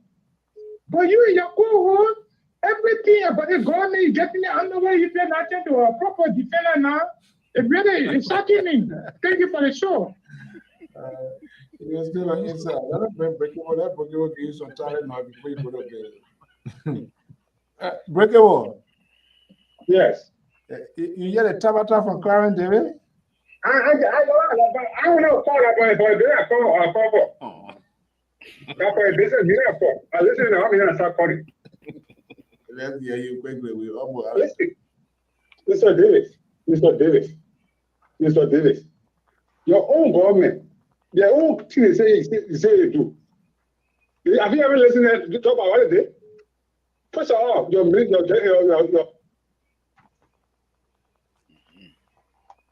project that you are doing, all the project you're doing, they don't know the building. These are the former regime. They initiated any paper. Before Prime Minister said it. Mr. Two. You know, the reason why I'm not telling you is because deep down to your soul, you know what is happening in that government is bad. It's really bad. You're embarrassed. But you don't say it because, you know, it's just so to say, I'm not the government at all. But you said, no, the government failed you to the extent you listen to that. Then the take off is so steady. In the corner, you can say the truth. But when you come out, they don't go to the their supporter. But let me bring it for enjoying. Tell us quickly. Some of them know the government are not coming for change. They were not coming for change. This is why I did. In Ghana, I think you get information pro. So, you know, who was it? No matter giving information there. No, that's serious, man. Thank you for the show. All right, bye-bye. We are almost out of time. Tell Lion, let's hear you quickly. We're gonna go to our groups for the closing statement. Tell Lion, tell. Thanks for taking the call. I'm telling Lion the phone. Well, the purple defender called it. The rescue defender I left from there. The guy who was there before my somebody bring him up. You know, the fella always falls on the show all the time, trying to say this is out there. You cannot sugarcoat the situation. You can't intellectualize the situation of the people. If the government is doing well, the government has got a lot of people, paying enough people, we will see it in the street. So I challenge, you know, LPR. You know what I'm saying? The other major, you know, platforms like Carol, I know, we carry the one in the street in the market and asking to come up people how to feel for the country. So you can tell from the people's voices. So that's what we can know from. So you need a story of too much calling down LPR trying to defend this black ass government. What's a black ass ball gone through car? That tells you that black people we need to pass, we need fast. We are being slow, you know, society. They just bought a bulletproof car in order to dictate yes, 2 years or more to come, it's going to be worse. And he bought a car to protect himself. You're not going to listen to anybody, you're not going to break the rule of law. You will fall around our country, and we're going to get angry so we can fight. I would like to start there. Thank you so much. Thank you for taking the call. Okay, guys. Slow, yeah, let's. but here's your wife quite sufficient. Okay, guys, we are already out of time. We're going to be making our closing points. We are not taking no more call here. Let me go to Terry. What are we taking on with? Yeah, I think the president have to work on his ability to to fight corruption. Because in my opinion, like what Clarence has some point, but Clarence, what can you definitively defend the president on right now in regards to, you talk about the good things he's doing? You don't have that.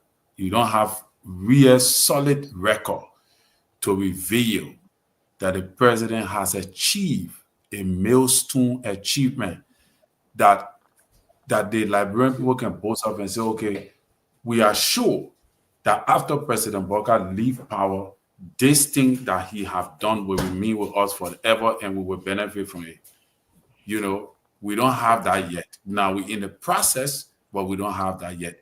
The only thing that is hurting us the more is the amount of money spent that is not having a trickle-down effect on the common people. And that is the more important thing. And that is the reason why fighting corruption is important, because fighting corruption will highlight these things, it will expose it, and then some of those money will be used. Like take, for example, the lady that just died. Take, for example, we're having a monkeypox now coming into Liberia. Are we prepared to fight this? Because in Sierra Leone, by the day, you got 100 persons coming down with the virus every day. 100% in Sierra Leone. Sierra Leone is very close to Liberia. People trading in and out. So if there is an outbreak, do we have the mechanism to fight it? The way you say it have been all done. Do we really have the mechanism to fight it? So what have we put into place to be able to deal with the situations that we are faced with? That is the most important thing that I'm looking at. And I think our government needs to do that before it gets too late. Thank you. Before it gets too late. Dr. Mali? Well, I think people would continue to be the drummed that we are now looking at positive development in Liberia. No need to talk about the positive development in Liberia. It's already there. We've seen it. It's a plus. But what we are seeing here is that we try to focus on the effect of corruption on the nation. And corruption has a detrimental effect on economic and human development. It undermines trust in credible institutions. It mislocate resources. Okay? It hinders economic growth. Corruption also exacerbates inequality in society. Poverty and social division, even the issue of impunity. Corruption has something to do with it. So this is the reason why we keep talking. When you put this thing under corruption, you put this thing under control, at least the development are there. No one said the president is not doing anything. But when these things are not tackled, like for instance, a little drugs will go to one hospital and other people will just divide it among themselves. And because there is nothing done, you see? But here is the key point here that I want to leave with my caller. This government came on the mantra already fighting corruption and many other things. All right? The government was able to put his predecessor, George Weah, on a pedestal. That this guy was very corrupt. They inflated so many things. So this is where one of the challenges is coming from.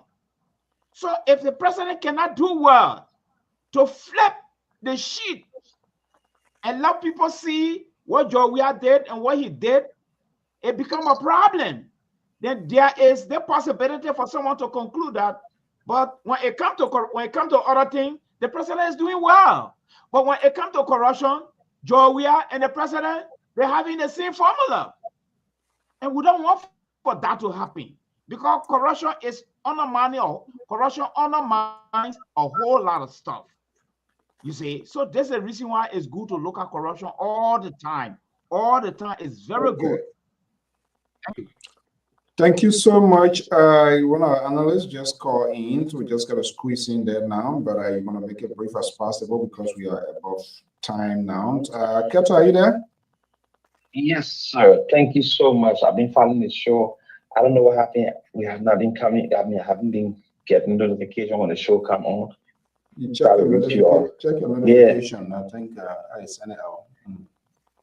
Yeah, I've been less struggling. I don't even know. I tried calling Terry one time about his own religious stuff to ask him whether we can stay coming. But anyway, it's a good show tonight. I've been hearing all the things. It's good that the labor and everybody coming out to see the failure of this government. And it's not in tomorrow's interest that this government failed, because Liberia will be going backwards. We want this government to succeed, because when the government succeed in its arrest agenda, it's a plus for the nation. Unfortunately, we can talk all we want to talk to defend this government. The people in Liberia are not feeling the impact of this government positively. And then it speaks to what we've been seeing on the social media, people in the marketplaces complaining how the country, the government are doing nothing, the government suffering that. So we all consider these platforms and try to pin it and make it look beautiful. But the common man on the ground is the one that's feeling the pinch of the economy. And in our society, like Brentford already care about who building roads, who building skyscrapers. As long as the bread and butter issues are not resolved, they will complain. And that's where the government is failing massively, because all the other things, as far as road connectivity, is a continuity of the past government. Just as President we had inherited road connectivity from the former UP government. And so Joseph Boakai inherited road connectivity from George Weah, and it's continuing. Any other president will continue where Mr. Boakai going to stop. But the real issues on the ground is the bread and butter issue. I think the government is failing massively. The second thing is the rule of law. We saw the rule of law cripple our economy for a little bit, and the president enabled that. I mean, it's good that Terry acknowledged it, because he spoke about it just on the show when I was coming. How the president sidelined some of the representatives in his office when they went down there. And it's a glaring thing. You cannot rule our country or lead the people with division and the kind of things that he carried on to the presidency. I think the president should be a father of the nation, as always said by the Laborer. Unfortunately, he's not. He's the father of the Unity Party, and not even the entire Unity Party. So now everybody running head together. And it's for us unfortunate. I think his inability to run this country is the writing's on the wall. Right. But Labour have to have the courage to just say, look, we made a sad mistake. It was what it is. We thought he was going to be something, but he's not. Thank you so much. Thank you. The pastor said he was disappointed, and Clarence, come on. So we can't come and talk about government social obligations, billing breach, what I should talk about. We're talking about Liberia having our own airline, all of those things. But Liberia, let's return home. We don't just talk Boyka, we don't talk Joy Weah, we don't talk, but we talk about people who also that have made and continue to make a significant impact. As you know, May 9 was a big event.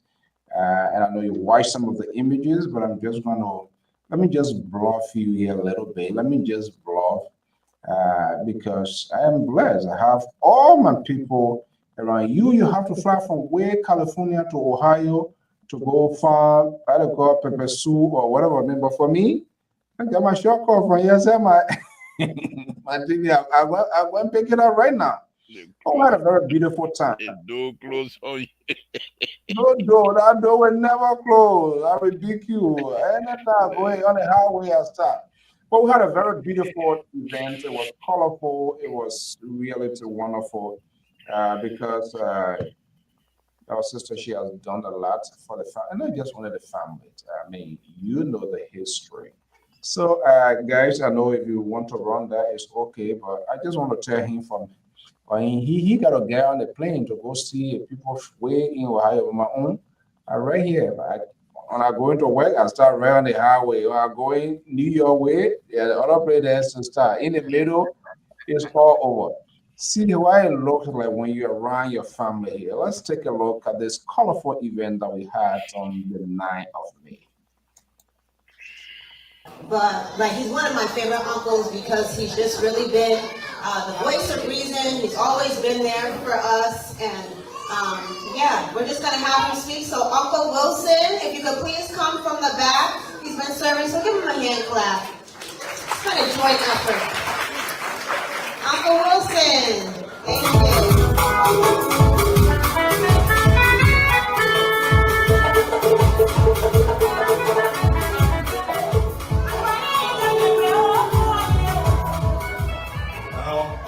My name is Bob. The peaceful family there. Nobody know you. Not know nobody. So I'm going to try to stay driven. But how can you put into a nutshell what Orita and I and Sister T we've been through from our little town, BI, to Monrovia, then to the United States. We ate food that even my dog would refuse. Now we are here. And I will proudly say to the whole world that we are on top of it. We are on top of the world. Yeah, we made it, and we never thought we would. And I want to thank all of you for coming. I'm the quiet one in the family. I'm very quiet. Nobody know you. If that was because of me, nobody would be here. Yeah, because nobody knows me at all. Exactly. And I thank God that she's very social. And all the other family, they are very social. So that's why you guys are here. My 3 minutes over? Okay. So I want to thank, but I want to thank especially for Sarah and Gerard for organizing this whole thing. And especially Kay, he's one of those people to organize this. Yeah. So thank you very much. I want to really thank you for coming over like that. And we appreciate it. I hope I'll get to know you all someday. But I live in Minnesota. Now I live in Minnesota, I live on a farm. Okay, I will wrap it up before I don't want to hold you guys up. That's going to be the closing before I go here. But quickly, I know we met briefly in Kentucky and you were following everything. You were a little bit jealous, and I know you wanted to pass through here, but the schedule was just so tight. It's coincided with the convention. You had a tax to do, and it was just a close time. Let me hear you before we go. Yeah, I think my surprise on this here. First of all, I want to say to my sister Rita, happy birthday. I'll be a little bit birthday. Then your sister. Don't worry about it. Don't worry about it. That what I said I'm my sister. Who are you to say that I'm my sister? I'm to sit down, man. But let me just say this here, Sister Orita, happy birthday, and thank you very much. And I think the only surprise that I have here for this birthday to move pay from all the way to Minnesota farm to come to Rhode Island farm, so that was a big surprise. He always there's a big but Wilson doesn't move that much, and But I think as a family member, I think this was a wonderful thing to see. Everybody is getting older now. The old people are all gone. And all of us that used to run behind each other on the farm, because I remember my farm is going to your area, but that time you were just a little baby anyway. And the older folks, we would run behind each other on that farm road, going to BI and things like that. Pig used to be there, and other brothers who are no longer with us, I remember they were there as well. But it's good to have everybody, all family members that are still alive, to come together and celebrate this year. And I want to thank all of them for showing up. It's good thing. It's a good thing to have. Other than that, Mr. Soul, I would say to you, now that you have brought a family issue, my closing will not be presented to you tonight. I will save it for another day, because this is not, I can't jump over this and take you on the other hand. So I will leave it as is. It's a wonderful show. Thank you, because I know you agree. This is the reason why you brought it up, to shut me off, and I accept it. I will do my closing on another day and have to deal with all your tabata and your co-host tabata, but I don't want to touch it right now. I haven't had the family stuff. So let me leave it as that. We're coming back on Friday. And believe me, unless you play this video again, if you don't, who are you? Who are you coming by? I will be here Friday with y'all. No, talk what you want to talk now. Other than that, No, Friday, I hold your can't peace. jump. I can't jump over this wonderful family picture that you show and then try to deal with you and your co-host. Tabata. I can't do that. That would be unfair. I would say good night to you. It's a wonderful thing to have. And let me say here, also, Mr. So, also on a very serious note, as you know, this gone weekend, we laid to rest Edwin Poor, Yeah, another brother, who also a very good family person. He's always there any family occasion. He passed away, and we lay him to rest on Saturday in Philadelphia. I was there, of course, and so I also want to say to the poor family and to my own family as well, to say God is dead, and God will be great for all of us to provide the solace that we're going to need to move on. Thank you very much, and a wonderful good night, Mr. Stowe. Yeah, and our condolences to the Doe family. The former first lady, it was reported she passed away today in Liberia, Nancy Doe. So, I mean, it's just in a crazy world. Our condolences out to. Oh yeah, to the late Yeah, Nancy Doe. Yeah, that's a sad news. Yeah, so yeah, we just in transit will be going. Okay, guys, that does it this evening. So we're gonna be back here same time. But remember, let me see what I can put this here. And this is what I'm contemplating on. I have to find a way. Our own Amos George Jepper is graduating this Saturday and doing everything possible to squeeze time to go there. This is something that he has. So, Mr. Board Chairman, I will call you right after the program.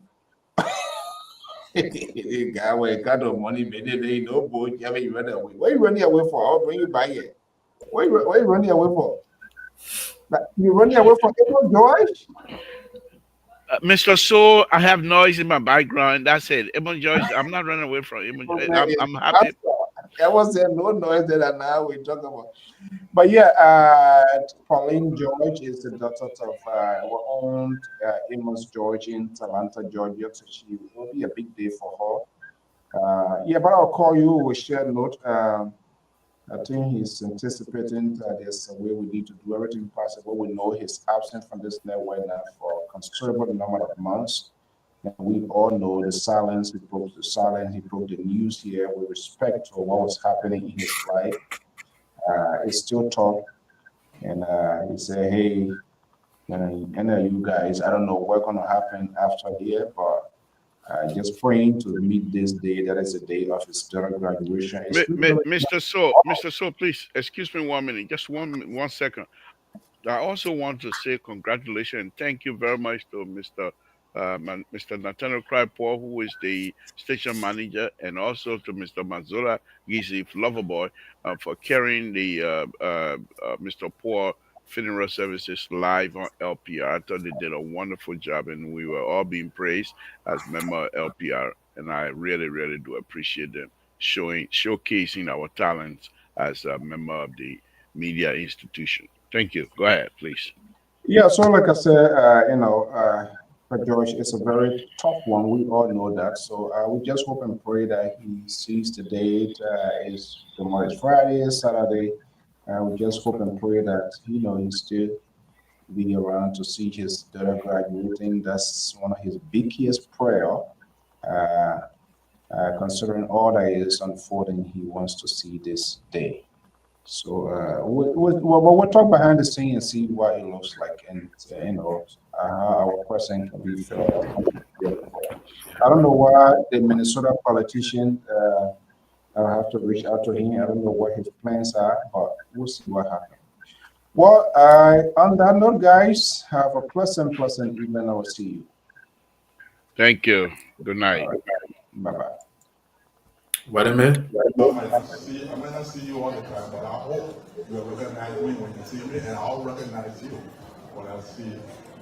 But I appreciate it. And Rita, and I'm so proud of you. And we never say those things back home. I love you, and this and that. But I'll tell you that I never told you before. I love you. And I thank God that you are my sister.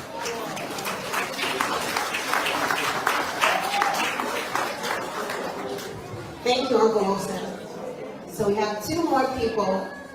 And we could also have Uncle Patrick. Where are you? Uncle Patrick, he also came from North Dakota. He's one of, I mean, the many souls, he's one of like the oldest. So.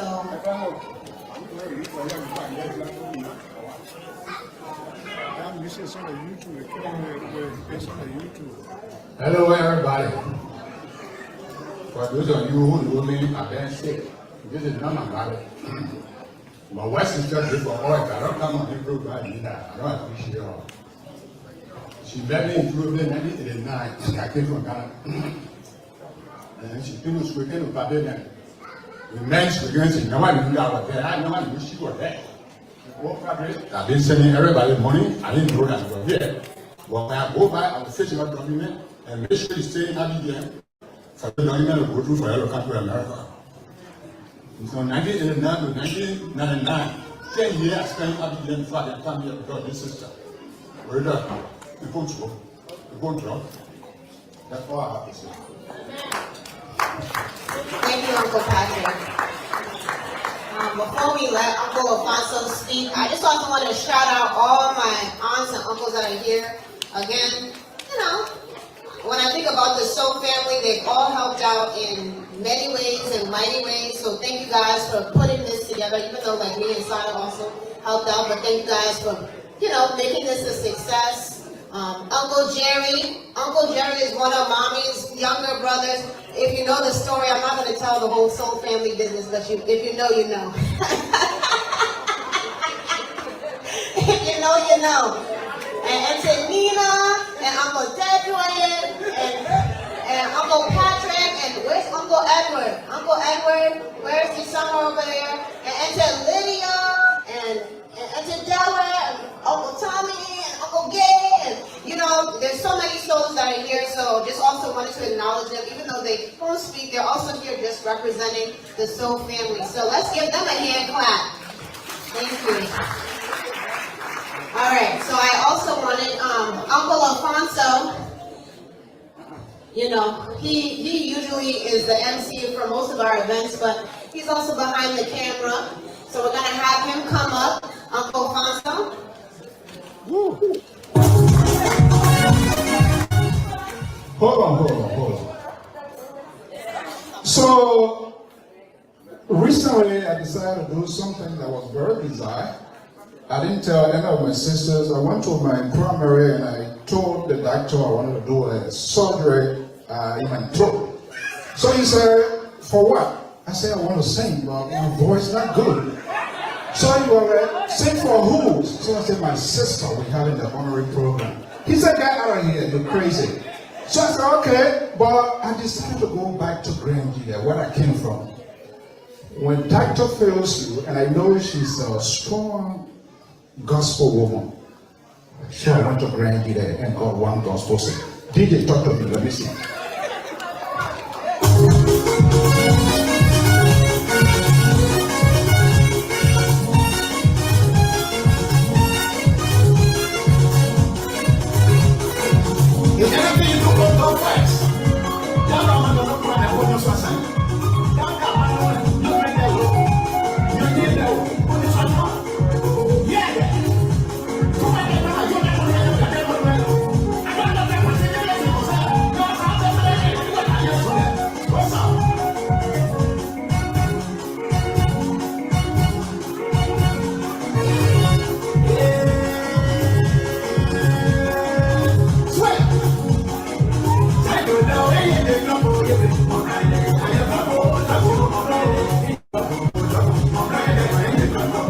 All right. Okay, well, folks, that's how we're going to leave it here this evening. That was a colorful ceremony. More videos, more images will continue to surface. And we are blessed, we are humble because the work of this lady to us as a family, as a people, and not just only the souls, many other people to benefit it. And I think we must be proud, we must talk about it. I think that my owner Joseph Boyka, that my owner Joy Weir, that my owner Helen Johnson Sirleaf, because it is through her grace, it is through her goodwill, I'm here to be running my mouth. So that my own big kids, Joseph White, that my own big kids, Joy Weir, that my own big kids, Helen Johnson, Sally. And for all of us, for some of you who are the direct beneficiary of family members, sisters, brother, to get you from out there to transform, to change your life, to be able to open your fridge anytime, any hour that you work. You don't need to ask your boss, what are you going to be getting a paycheck? It doesn't matter where you work, but whatever you work for is earned, is sent to you directly without any interference. If those people are still alive, you got to celebrate them. You got to tell them thank you because they took the risk. Because we all know, and we all know exactly, people brought family members here, and to some, we all know how it turned out to be. They end up being the victim. People end up doing different things to get over 33%, 32 first batch, and another huge number, pretty close to 50 to be here. That is huge because of hard work. For 3 years working in the professional field as a nurse, and out of that 24 years, I believe, with the state of Rhode Island hospital. And by the grace of God, there was nothing, and through that we were kept being supported from back home up to the time we got here, and to get us to be where we are. We must really thank God. So, this is going to go a long way. We're going to keep this documentary. I really appreciate her, not just only, but the children. So the daughter you see there, she was very little when we got here. And you're hearing her calling all of the uncles. Their reception towards us is amazing. From the day we got here, even up to this present, simply because of the discipline she herself instilled in the children. Yet they were born here, but I strongly believe she made them to understand I came from a very big family. You're going to have your uncles, you're going to have your aunties, there will be plenty, and you have to know that. And Sadat, Gerardo, Jacob, all of the uncles and all of the aunts, cousins as well, which is great. And our union is actually there. So Rita, I want to say thank you again, and we'll continue to do this because you transform us, you change many lives, not just only for the souls, but many other families became the direct beneficiaries of your goodwill, of your gesture, of your humanitarian intervention. So, and that's how people are blessed. Not just only your immediate, but people that you don't know. And that's how they pray for you. We want to thank you so much for your time. Again, our prayers and thought with our own man, Amos George, whose daughter will be graduating. And we all know on this network, he broke the silence of his ill health. We are in prayer with him. We pray that he sees this important day of his life. We are doing everything possible if we can also form part of that as he has pleaded with us to do it. We will see what happens by the grace of God. To be there, to give him the support. We intend to reaching that long time, but he told us to hold on. I think this is the biggest day he's waiting for. He's praying that he can see this day to see his daughter graduate. So our prayer and thought goes out to him. And until then, we say thank you so much and have a pleasant evening. Bye-bye.